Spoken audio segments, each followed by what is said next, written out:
Ayan, good morning Karil Hiniero Tips. Ayan, ituturo ko naman sa inyo paano mag-compute ng materials para sa ating mga plastering. Okay, quantity of cement and sand for mortar and plaster in cubic.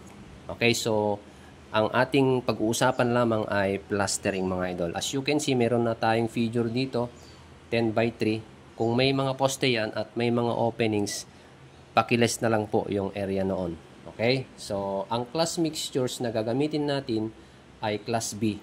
O di kaya ay isang bags ng semento at 3 parts ng buhangin. Cement factor natin ay 12.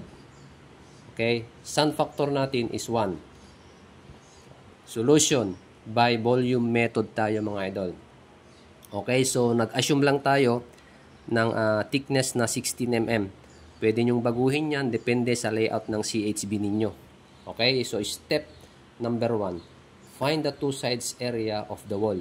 Okay, 3 by 10 by 2 sides is equal to 60 square meter. Step number 2, assuming that the plaster is 16 mm.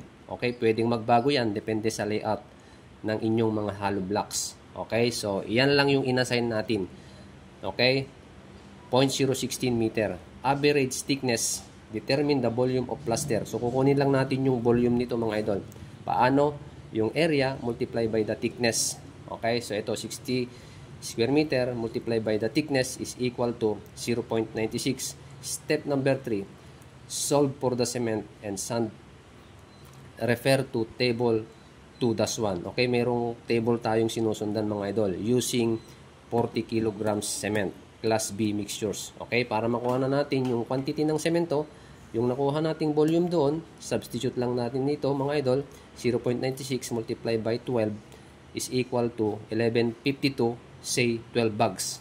And then yung sand naman, multiply by 1, ang labas mga idol is 0.96 cubic, say 1 cubic meter. Okay, itong mga value na to ay pwede tayong magdagdag ng allowance for wastages. Okay? So, maraming salamat po. Sana meron kayong natutunan. God bless po sa ating lahat.